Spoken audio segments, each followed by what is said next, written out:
Good afternoon, everybody. A little bit late because I was chatting away to George backstage, catching up, who thankfully did make it. Got a little behind with my advertising and invites, so thankfully he is around. So we will be talking to him today. He can tell us all about Lights on Data, his Good Data Morning show, what else he's up to, which is quite a lot. So without further ado, I'm going to introduce him to you. Here he is. Hello, George. Hello. I'm so happy to be here, and happy Welcome St. Patrick's Day. Oh, Do you celebrate it? It's St. Patty's Day. You know what? I am so head in my book right now. I couldn't even tell you hardly which day of the week it is. Oh, I can't believe I totally missed that. Yeah. I thought of wearing a green shirt, but then I thought it would blend too much with my background there. Oh, it would have been great. It would have been fine. So how are you? I'm great. Here's the start of another new week, and as you had the intro, I thought to myself, I wish I could sing like Susan Walsh. I wish I could sing like that as well. Yeah, I just realized as well, you guys had your clocks change over the weekend, but we haven't had ours done yet. So you're an hour later, I think. Something like that. Yes, exactly. So it's all like sleeping less. Everyone else's time zone up. Well, I've got that to look forward to. So you've been on before, but not as just George on his own. So why don't you tell everyone a little bit about yourself? Yeah. Where do I start? So I'm George. Hi, everybody. And I'm the founder of lightsondata.com, which is a website that's really trying to put more training resources in your hands of, the hands of data professionals. So resources such as templates and articles and online courses and videos on data management, data quality, data governance, of course. That's kind of my forte, data governance. And and that's really what I do on the side, as I also have a full-time job at the uni here. Which was 2 for a wee bit. I mean, I just want to know how you have managed to juggle all of that, because it's crazy. In a way, I think the pandemic helped a little bit because I had less of a commute. So then all that time saved, I was able to just pour into Lights on Data and keep on creating awesome content. So how long have you had Lights on Data? I think I've had it for a couple of years now. I've just started right before the pandemic, and it was really just as a push to give back to the community. Yeah. When I've started, I felt that there weren't really too many resources that you could learn from, especially in the data management profession. And I thought, okay, well, I want to give my style. Through my style, I want to give back and have up and coming data professionals learn from my sources. That's great. And you have got a pretty wicked YouTube channel, which is now award-winning. Is that correct? It is, according to dataliteracy.com. So yes, it was voted as the most helpful data channel of 2020. That's amazing. So, yeah. Thanks for bringing that up. Itchy knows I'm going to fight with someone. Is that what it means? Yes, it is over here. Do you have something different? Yeah, we have that somebody's thinking of you, which makes sense. Maybe that's the person that wants to fight you is thinking of that. We have if your ears are burning, itchy ears, someone's talking about you. Mm-hmm. That's nicer. I wonder where these all stemmed from. Like itchy, there's itchy left palm, I think, is money going in, and itchy right palm is money going out, or vice versa. Makes sense. Itchy knee is a pregnancy, I think. Wow, okay. I'm not too good with these. I know there's quite a few. Yeah. I don't follow them. And there's so many more superstitions too, right? Yeah. Walking underneath the ladder, seeing the black cat. Yeah. Yeah. Do you have anything? That. If you see a black cat, you have to do something to counteract? No, I'm not. If I see a spider, I'll run and scream. But that's about it. I don't have like a lucky charm or anything like that. Just wing it and see what happens. I'm not a superstitious person. Yeah. So you also are the host of the Good Data Morning Show, which I have been on. Yes, We've had which some is amazing not guests. called the Good Data Morning Show anymore. What? Tears. It's season 1 ended, so it ended and concluded with the end of that name alone. And now I have the Lights on Data show. You've got cushions too. Yes. I need a Isn't it fun? classification guru cushion. Absolutely. You do. You do. I You do. need one Yeah. in bright pink. Yes. No, more my teal colors. I think it would go with my top and also my furnishings. That would look pretty cool, actually. Yes. Ooh, yeah. Yes. I'm feeling a bit left out. I need to get. I one think of you those. need 2 pillows. One with the data den, the other one with the classification guru. Good point. So, what is happening to Good Data Morning Show? You mean the Lights on Data show? See, it was such a catchy thing. Such a catchy thing. Yeah, so now it's on to season 2 starting this Friday. Rebranded as the Lights on Data show. Right? Not too much of a break there. And it's still going to go on once every week, at least once every week. And sometimes we have 2 or maybe even more. So we have already April lined up and a little bit of May, and we keep on booking people, which is amazing to share the space with, guests such as yourself, Susan. Thanks. Yeah, so you started this middle end of last year, your LinkedIn Live? In about August. And you know what? I have Kate to thank for that, because I've had LinkedIn Live for 6 months or more prior to that, and I've never started it. It was just something that, okay, here's another thing that I would have to do. Yeah. And Kate, as she's like, okay, you got to start, tomorrow. Yeah. So I didn't start tomorrow. I started 2 days after that. But she gave me the push and never looked back since then. Did you I have my co-host, Diana. Yeah. Not just your co-host. Not just my co-host, yes. Lovely lady too. But yeah, did you get your LinkedIn Live first time off? Like first I got it in 2019, maybe. Yeah, 2019. What?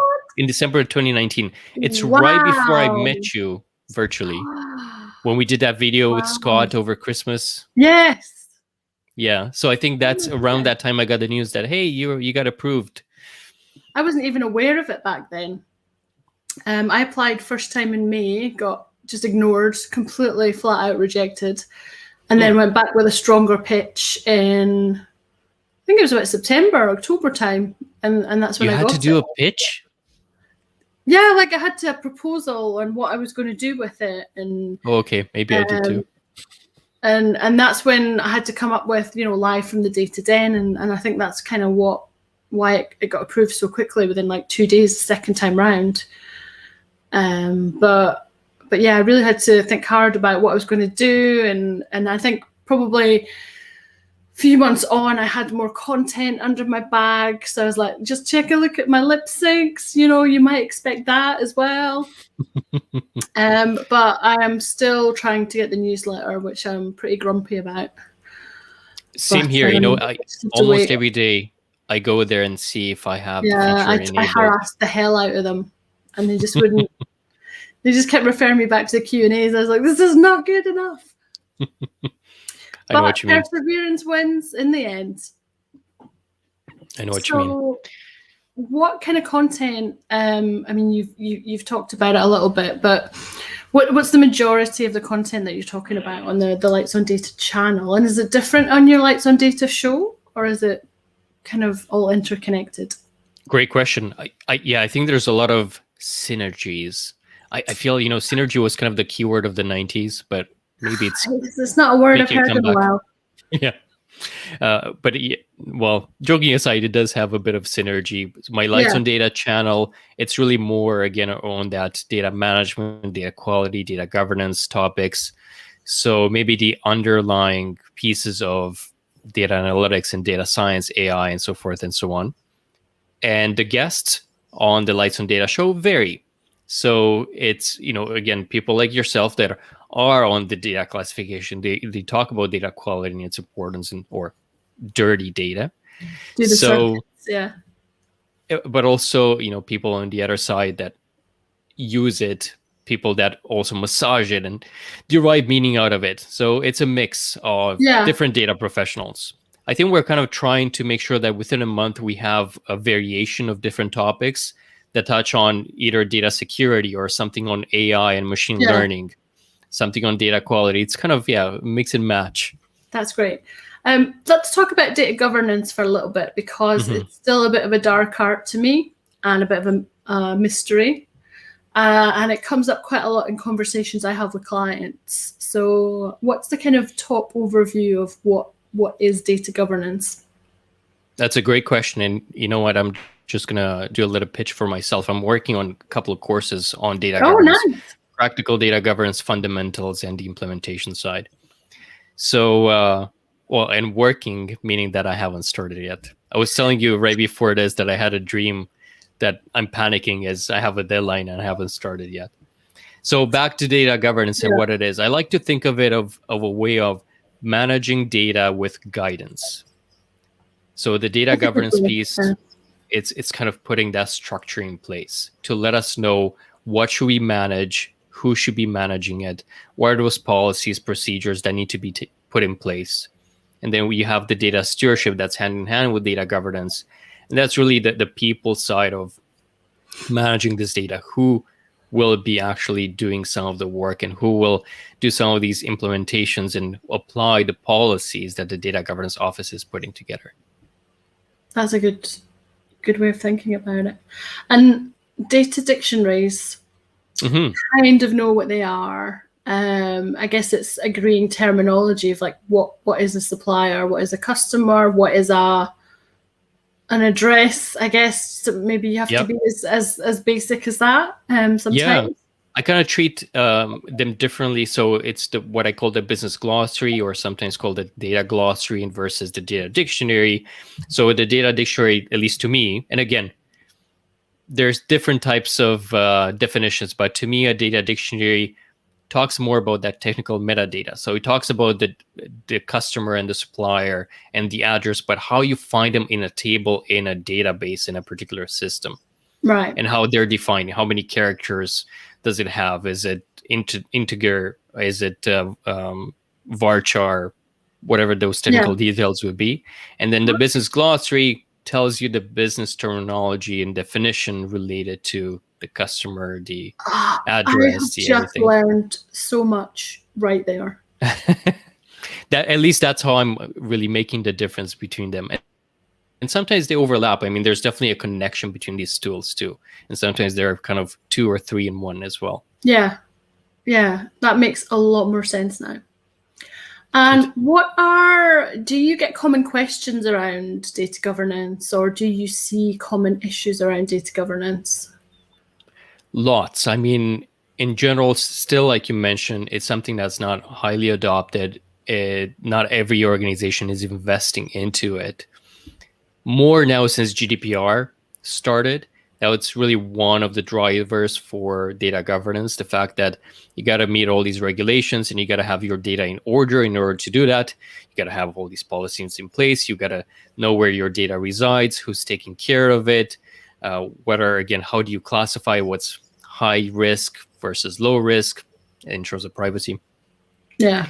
So that was a good kick in the pants for a need to start data governance.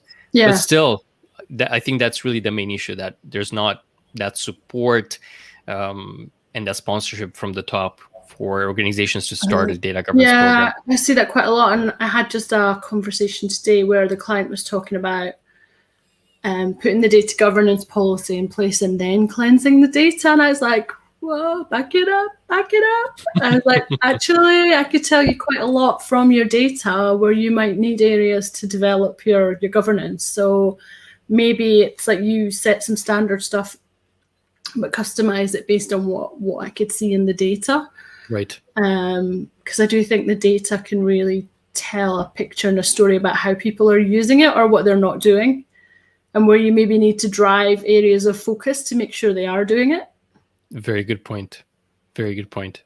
Yeah. And yes, you do need that data governance being underlaid there and it's something that you need to continually invest into it. Similar to data quality, I think it goes hand in hand with that. Yeah. Which is It's kind of, not a static thing, is it? It's ever changing. Exactly.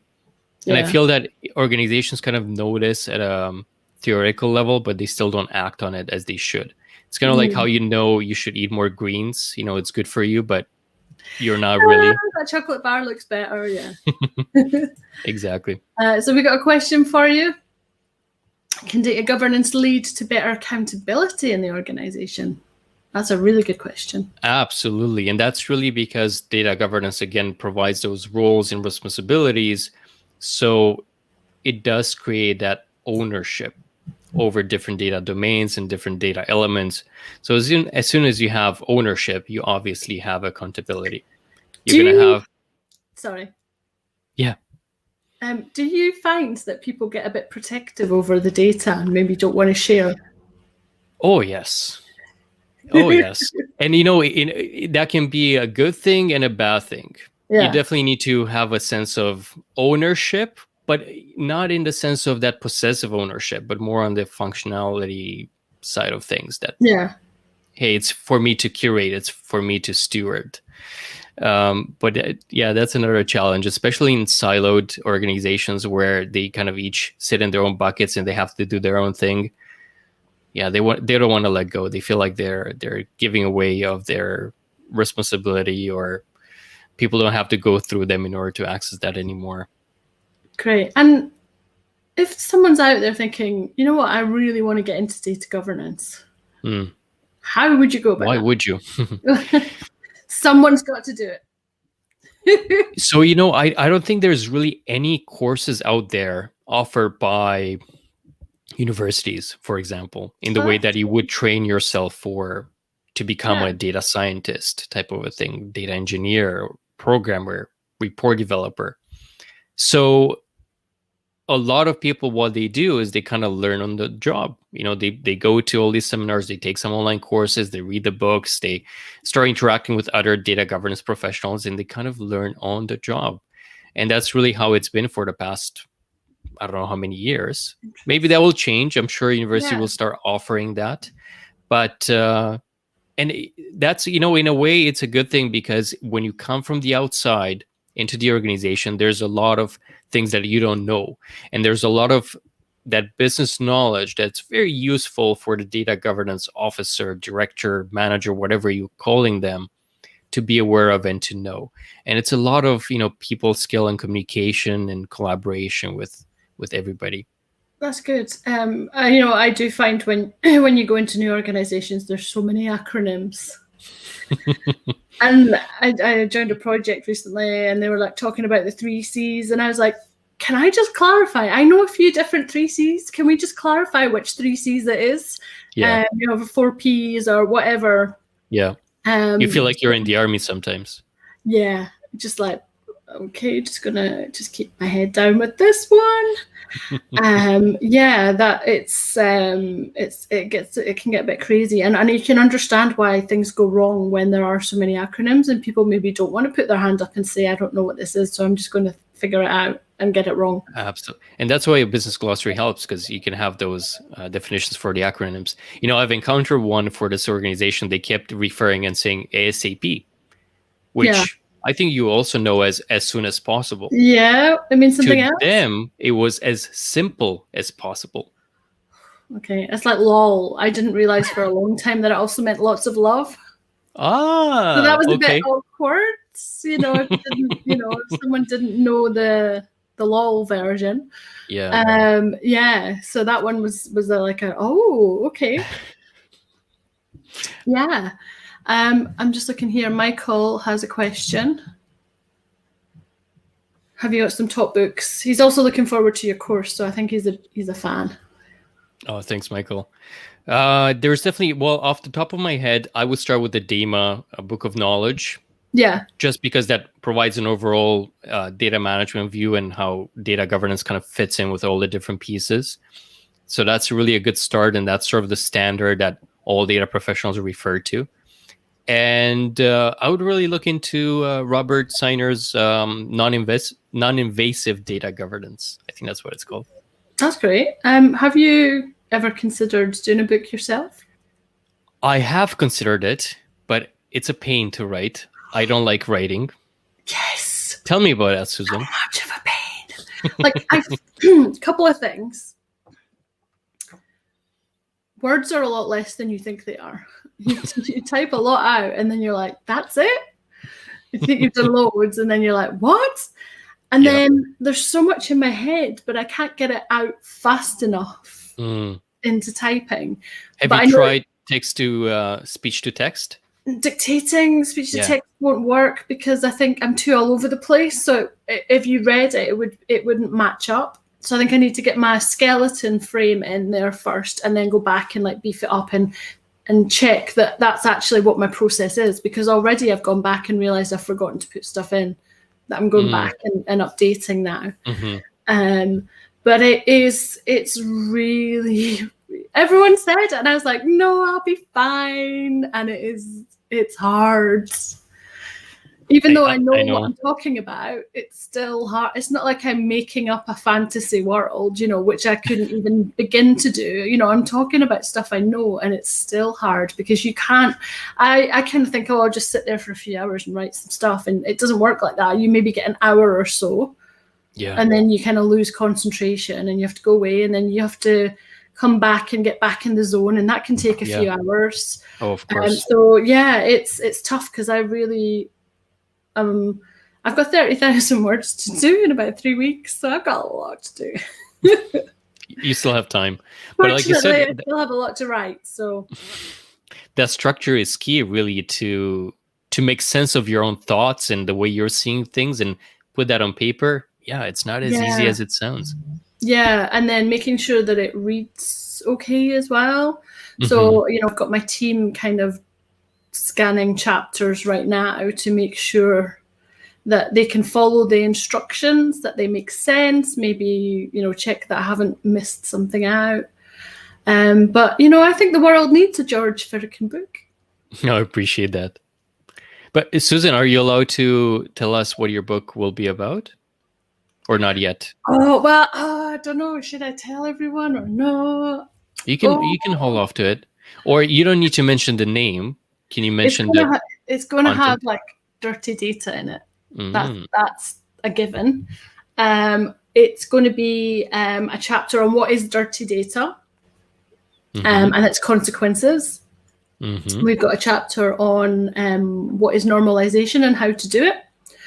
Then taxonomy is next. So how to build a taxonomy. What is a taxonomy? And then I'm working on the classification chapter right now. And then I'm also going to show you how to classify in Excel, putting my standard terms and processes in that book, and then also showing you how to update and refresh that data from Excel when you get new sets in. That's awesome. And then I'm also going to have, which I haven't made up yet, a dirty data maturity model. That's great. Yeah. So you're going to have 5 levels or more? Oh, no more than 5. I was thinking maybe 4 or 5. But I want it to be not a consultancy type maturity model. So I want it to literally be level 1 is dirty data. And then level 2 might be slightly dirty data, or I want some fun names and then criteria. Then but Susan, if you're going to include some screenshots from Excel, I mean, a picture, it's 1,000 words, they say. So I've got a picture limitation. So what I've been doing is putting 3 images into one image and then posting that as one image. So that's getting around my picture count issue. And then data horror stories as well. So a few little examples of when data's gone wrong. And also an other methodologies section. So looking at other ways you could potentially do the methodology that I've shown in Excel, including Omniscope, which is what I use. So I'm going to show everyone how awesome that is and how much that time it would save versus Excel. So, nice. Yeah. Well, that's, I think, one of the hardest parts to come up with what the chapters should be about and how they should flow from one another. So you got that done. I think I was really lucky in that I had to do that for the book proposal. Mm-hmm. So that bit was all set out before I even started. And that definitely helped. That's definitely given me some structure. But I haven't necessarily done the chapters in order. I've just kind of bounced about, and now it's only like I'm kind of getting my head down and getting on with it. So yeah. But I'm definitely cheating with a few tables. You can get more words in them. And in the middle of all of this, you've thought to yourself, well, let me also start another project and start the data den. Yeah, that was delayed a little bit. I ended up starting it in January. And I guess, you probably find this too. It's hard work. It's not, I just thought I could rock up at 4:00 and that would be it. And it's not like that at all. It's actually quite a bit hard work. And sometimes you feel like nobody, even though there's people watching now, it's like nobody's watching, but actually lots of people are watching, and you don't realize the kind of impact you're having on people. So it's definitely worth doing. If you're going to do it, you have to really commit to it, though. You can't just do it whenever. I know a couple of women over here in the UK that do like morning mindfulness sessions, but it seems to be really erratic and sporadic, so you never quite know when they're going to be there. At least you know. Well, I was going to say, I'll be here at the same time every week, but this week it's a slightly different time for you because my clock hasn't changed yet. So, but yeah. So yeah, just hopefully bring in some interesting insights to everyone. Oh, here we go. How can we make data governance more effective? Wow. Well, that's we're not going to have time to get into all of this, plus the best practices. So here's something that I think is secrets away. But here's something that I think is really overlooked on data governance. The fact that change management overall needs to be, I don't want to use synergy again, but it really needs to be hand in hand, harmonized. Exactly. Yeah. It really needs to be at every step of whatever you do with data governance, because no matter what people say, data governance, introducing that into an organization, anything that you do with data governance implies some sort of a change. And as human beings, we're resistant to anything that's changing for whatever reasons, and there are plenty of them. My wife is actually writing a paper on it, which I had to read last night, so that gave me some other cool ideas. Yeah. Yes. But yes, change management really needs to be more hand in hand and needs to be addressed at every step. And that's something that's often overlooked. A lot of the times decisions happen at the high level, which sure, but then they're not getting the adoption of all the other levels as well. And it really seems like, okay, well, this is how it's going to be. This is how we're dictating from here on. And then people kind of have to take it. And because of all of this, a lot of the times it fails to gain that adoption, that support from the people that need to live and breathe this on a daily basis. They don't see the point. They don't see what's in it for them. They don't see the connection to the business goals, and not only their own pain points and how we will solve. So I think implementing some best change management practices and having lots of communication and making sure that you are with all those data stakeholders from the beginning, they are involved in this process, that will make data governance more effective. Sounds good. Something else you talk about, which I just like the name of, is dark data. Dark data, yes. Yeah. Tell us. I like it too, because it reminds me of Star Wars, and I'm a Star Wars fan. You are? Oh, you haven't done a Star Wars related post in a while, have you? Yes, I'll have to do something for May 4th. Yes. Definitely. Which May 4th is Star Wars Day, if nobody knew that. Yeah, like May the 4th be with you. Exactly. And with you. So dark data, what it is, it's really data that we're not using. It's data that we are creating or acquiring, but we're never using. We're just storing it somewhere. It's there for, maybe we'll need it someday.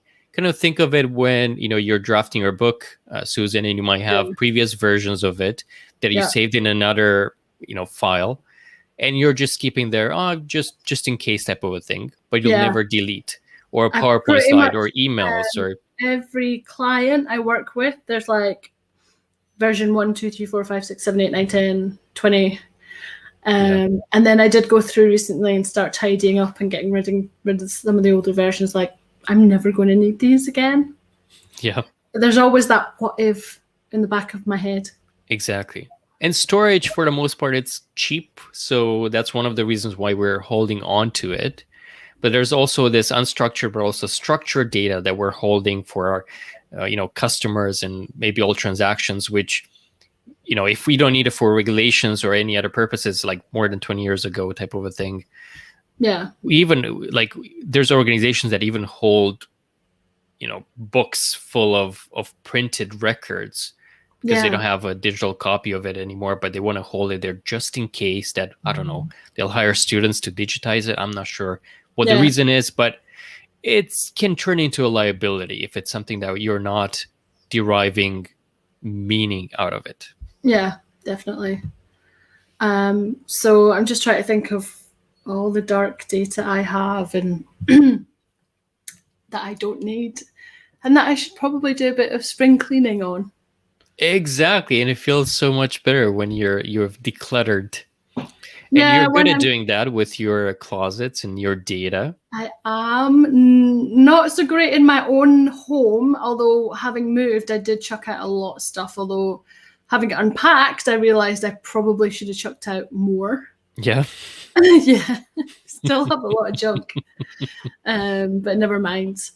So, what kind of top 3 tips would you give in terms of having good data practices? Wow, top 3. Okay, I don't know if this will really be the top 3, but I'll tell you something that's coming right now in my mind, and it's probably important because of that. But first, I think it's really good to have some executive sponsorship. Whatever the data project or data program you have in mind, regardless if it's a data classification project or a data quality, data governance, even a data analytics project that you want to spit out, it's always helpful if you have the support of your top level management, because you'll have resources, you'll have a higher chance of getting adoption, and then continuous support for its maintenance. It's not something that you want to do and then chuck, right? It's something that you want to keep on using, and then you got to pour resources into it to keep it going. So that's the top. Then, as I mentioned, I'm a strong believer in the power of communication. So I think you always need to communicate what you're doing, what have you done, and what are you going to do. And again, tie all these 3 things to, well, what does this mean for those business goals? How does it tie into that? So any data initiative project, I think, needs to be tied to those business goals. And you need to communicate that often. And I've just had a mind blank because something else popped into my head. So, career-wise for you, have you always worked in data? No, I've started working as a programmer, so software programmer, and then I went into web design and a little bit of web development as well, on the LAMP, PHP, doing WordPress sites and things like that. Oh, that's why you're so good with your videos then. That makes sense. It's always been a little bit of my passion to, tinker a little bit with Photoshop and things like that. But I'm not really artistic. So, by hand, I can't really draw anything. No, but you're creative.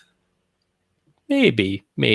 It's one of my outlets, so I'm having fun with that. So yes, videos are another medium which allow me to do that. But again, time consuming. Too time consuming.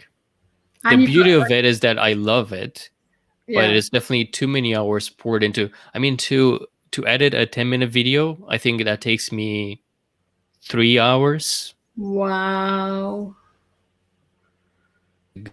I'm still learning. Yeah, that is crazy. And I was thinking about bad jobs I've had. Have you ever had like really bad job? Like,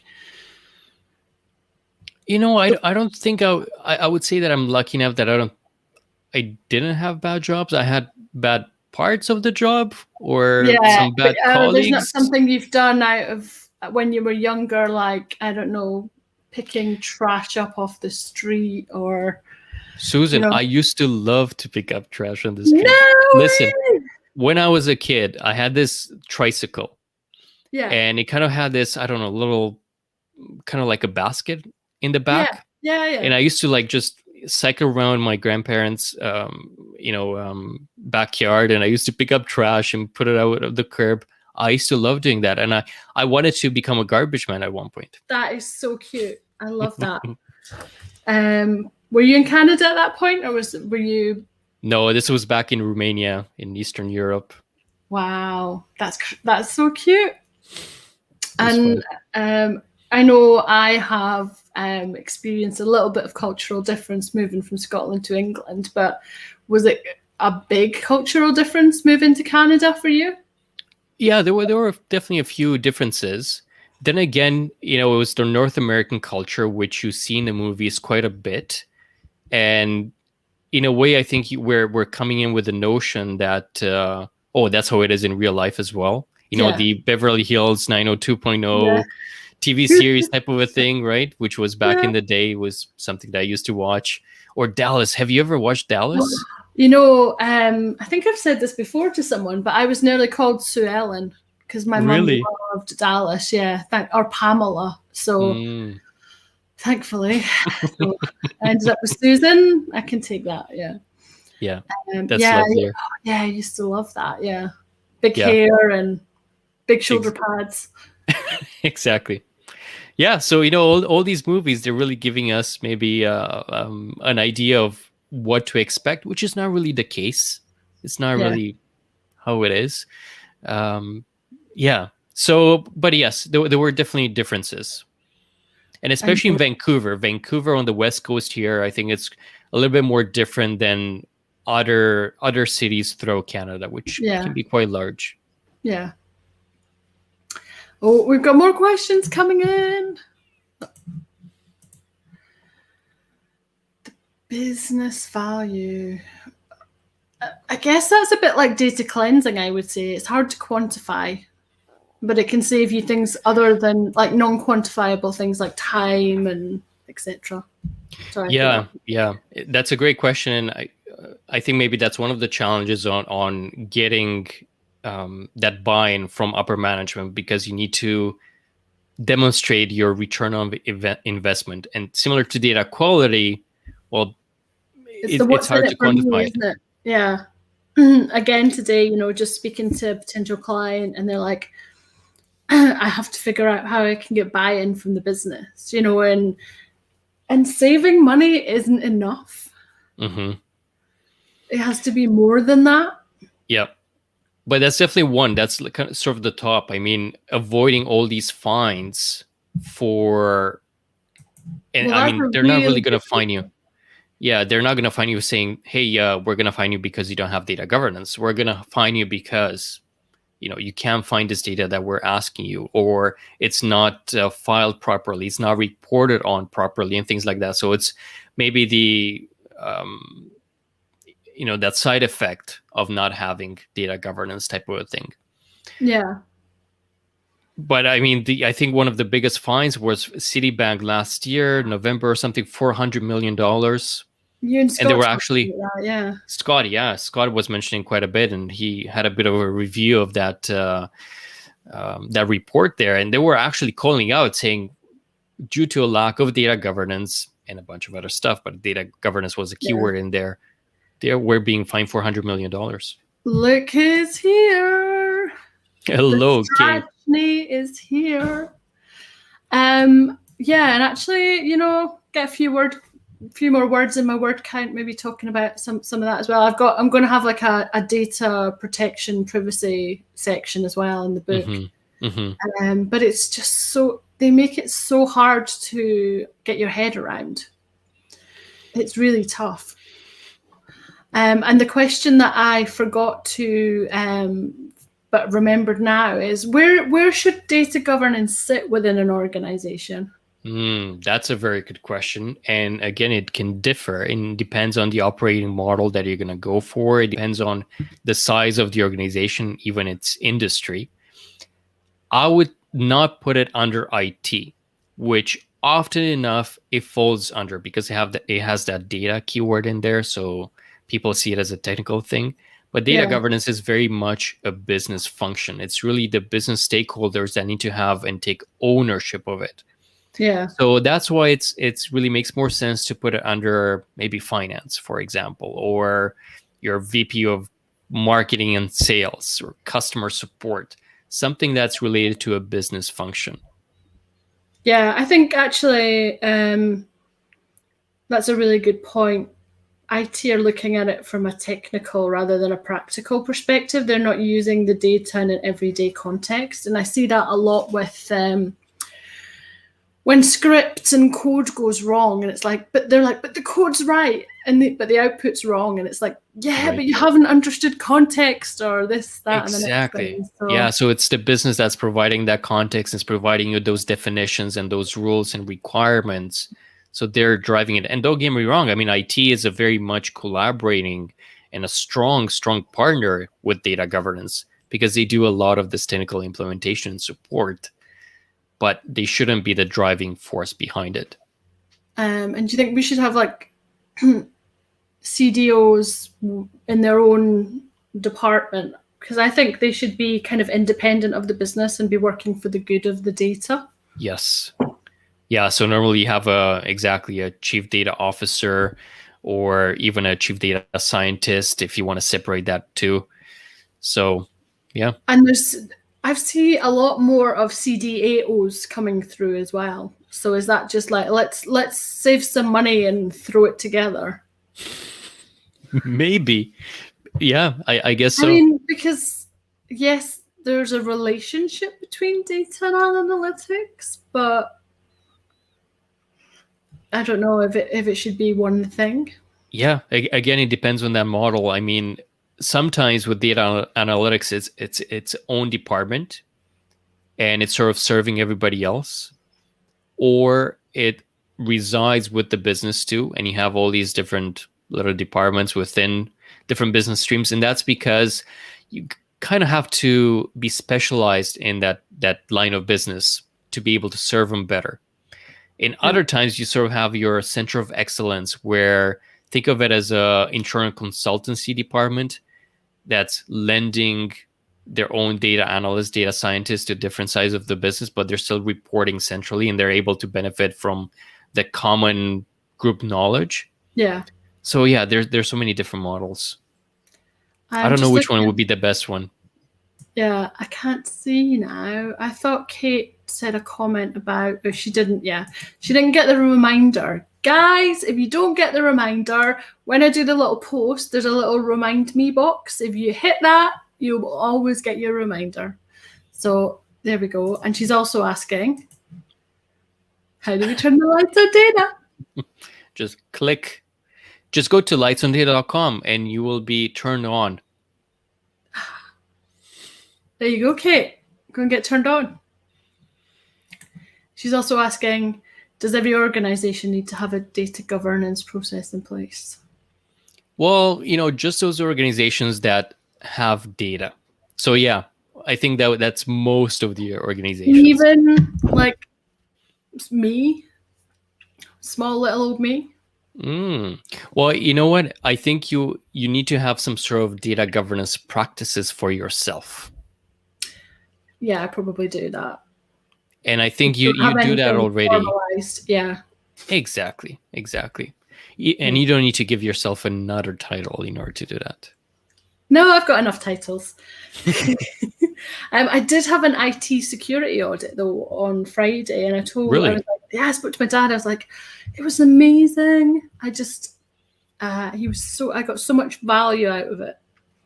Congratulations. Is that something that you sought, or it was something that you had to do? No, I've been thinking about it for a while because a although I'm pretty secure, you can always be more secure.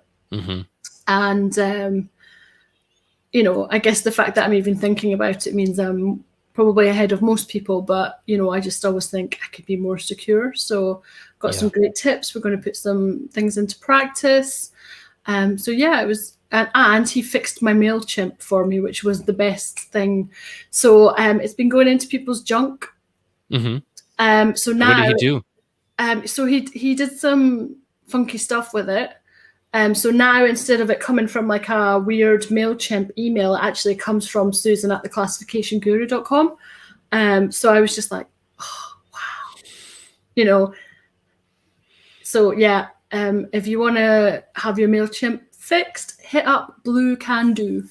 That's my advice. Yeah, so I was, so I'm always trying to be pretty proactive in my data security. So Susan, companies send you their data in order for you to cleanse it, classify it? Yeah. Or do they sort of give you access on their own cloud somewhere and you're hooking up? Oh my goodness. So it ranges from an unprotected spreadsheet via an email to password protected spreadsheets via email. The most secure thing I do is give a single access to a unique SharePoint folder that only that person can access. So that's how I do it. But I've also used SFTPs, Dropboxes. There is such a wide range, and not everyone thinks about. I mean, some people have sent me data without even signing an NDA. It's not always at the top of people's minds. Interesting.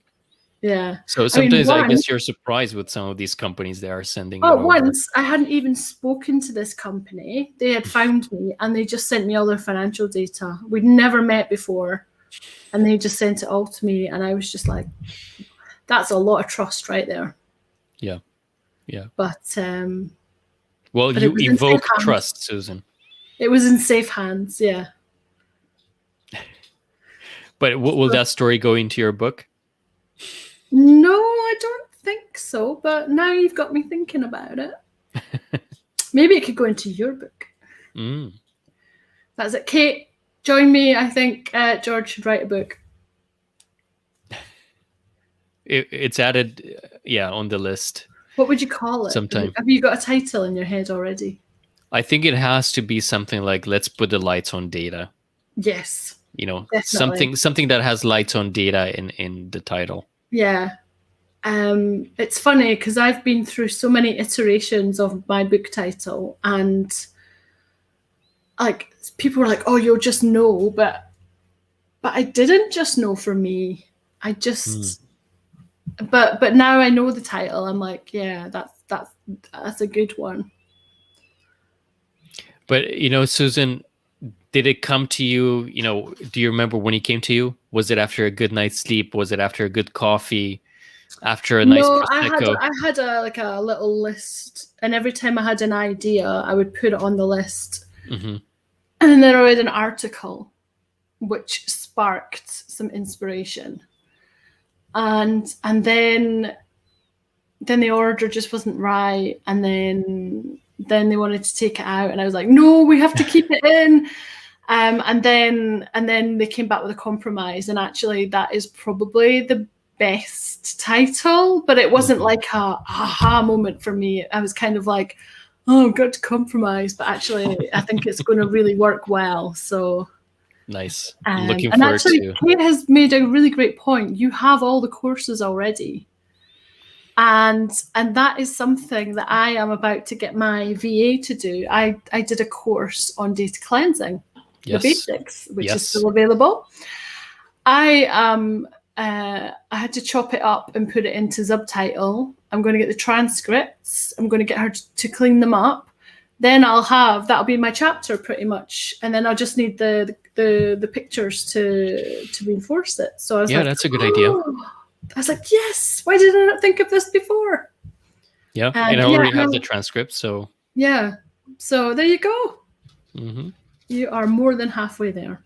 But you know what? With me, I'm never really happy. Even after I'm done with the project, I'm not 100% happy with it a month after.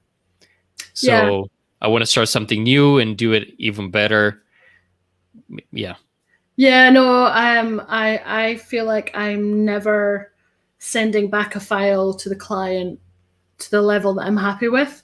However, the kind of things that I would spot as errors, they would never spot in a million years. Like the little things that I bother about are like maybe $5, $10 lines of spend that will never see the light of day, but I'm like, it has to be right. That's what I do, why I do what I do. Absolutely. And is governance something that is more of a consultative process? It's not something you can automate. Well, I think you can. You would automate parts of it. So, so different policies that you're putting together, you can automate, or even let's bring back your example with the business glossary data dictionary. Once that's done, once you define customer, let's say, one of the issues is referencing that definition sort of everywhere where it's used, in reports, in documentation. So there's definitely software out there that can automate that piece, kind of like a wiki. There's actually like this really cool thing. I don't want to name them, but imagine you're opening up your PDF, your Word document, whatever you're typing in something, or even a report that you're seeing, and it has the word customer in there. Yeah. Sort of this software, this data governance solution, scrolls automatically through all this text, and kind of like on a wiki page where you have those links over some particular words that have been defined in a wiki. Yeah. You hover over it and you see the definition of customer, which is so contextual and useful to have at hand when you're writing things with those business keywords. Well, that sounds cool. Yeah. But I was thinking more like, say someone's out there trying to sell data governance software that will build you a data governance package or something. Does that exist? And if it does, is it just a load of rubbish? Yeah, I would say not really. A lot of times companies say that, hey, this is a data governance solution, when in fact it is just a business glossary or a data dictionary or a data catalog. It has some components, it's helpful, it's helping with data governance, but it's not really a data governance package. Yeah. And at other times, big companies that sell their software, it comes with those consulting services and recommendations and maturity models that are telling you that if you want to use our software, well, here's the template to also how you can implement it for yourself and the best practices to follow and things like that. So much better to get someone in who's a specialist and help customize something specific to your organization. Exactly. I mean, we're all really special snowflakes, and we need to have our customizations. So so we can't apply something that's too general. Oh, isn't that nice? So what is next for Lights on Data? I want to open a data governance office hours, which I'm taking a note from the book of Harpreet and the amazing work he's doing there. And again, there's another way for me to give back, and I want to make it free and available for people to drop in and ask questions like they were doing today. But just focus on the data governance domain. That is amazing. I really like that idea. And Harpreet's happy hours, they're quite late, but whenever I'm in them, I'm just like absorbing all this information. Even if I don't understand it, I'm like, wow, that's amazing. I know. Oh, here's a good one. So what drives you to work on data governance relentlessly? Ooh. Well, you're always feeling that you can make improvements. And, if you're passionate about data, you want to see it in a good spot, in a good condition. So you want to keep on putting your effort to make it so. And it's a lot of working with people too. There's a lot of interaction. So that's definitely another fuel to the fire. You must enjoy it as well. There must be a bit of a passion there for it. Exactly. Certainly. Data governance ties in a lot with what I do. And, I would love to put myself out of a job. I would love for people to be managing and owning their own data. But I think we're decades off of that, if ever. I think we'll always need humans to to have that that involvement and input. But if I can minimize that, then great. It just That would feels be good. Yeah. It's like decluttering. Yes, exactly. And I think, I know it sounds silly, I didn't set my business up to make a shit ton of money. I set my business up because I didn't know where else I could get a job doing what I really loved, and I just wanted to pay my bills. And I've always continued with that ethos throughout the last nearly 4 years. I'm doing stuff that I enjoy and I'm having fun and I love it. And if there's money that comes as a side effect of that, then that's great. That for me is the most important thing. And that shows, Susan, how much care you put into it, and your personality really shows through it. And like you said, you evoke this, trust, and whatever you're gonna do, it's gonna come up with really a good quality at the end. Yeah, I sat and spoke to clients today, and they were asking about chart of accounts and GL codes, and I was like, yeah, they're helpful, but if you want to use them, you don't need me. That's the honest truth. So I'm probably I'm not trying to sell myself out of a job, but I'm going to be honest about what the client needs. So yeah. But yeah, having fun and enjoying what you do is absolutely key. And again, the care and attention to detail that you put into your videos, George, it shines through as well. I just don't know how you manage to do that all on top of a full-time job. That still blows my mind. But that's the passion that's again. why you have weekends. Yeah. So if to get hold of Lights on Data, where can they find Lights on Data? Please go to lightsondata.com and you have everything there in one place. All the articles and courses, and link to the YouTube channel and the Lights on Data show, and even fun data merchandise. Like a cushion? Where is it? Like a cushion, but also like more fun. This is just the Lights on Data show logo, but there's like fun stuff with I'm still waiting on monsters and other things. Really? Oh, the coffee stuff as well. And the coffee stuff, living on data and coffee. Yeah, that is definitely me. I'm waiting on my limited edition Good Day to Morning show top, so I'm very excited about that. Good. Soon to be on eBay for $10,000. Hey, Tom was selling it at 1 million. So. Okay. I'm just selling myself short then. And who's next on your Lights on Data show? Well, I have to check because I don't know off the top of my head. That sounds like me. Susan. Normally, on each time on the Data Den the last few weeks, I have got to the end and thought, I don't know who's on next week, but I'm going to have to check. So I actually did check this time. So I can tell you, while George is having a look, that next week I am very excited to have Carolyn Carruthers and Peter Jackson on together. Awesome. I know. I have Carolyn a lot to thank for. She persuaded me to get in touch with her publisher, and that's why I'm writing a book. So, without her support and enthusiasm, that might not have happened. So very exciting, because Peter has also just joined Carruthers and Jackson. He's taken a new role up, so I can't wait to ask all about that and who's the boss really, but I think we all know who that is. That's awesome. That's next week. So how about you? In 2019 I took this course with them. Yes. Chief Data Officer Summer School, which was really good.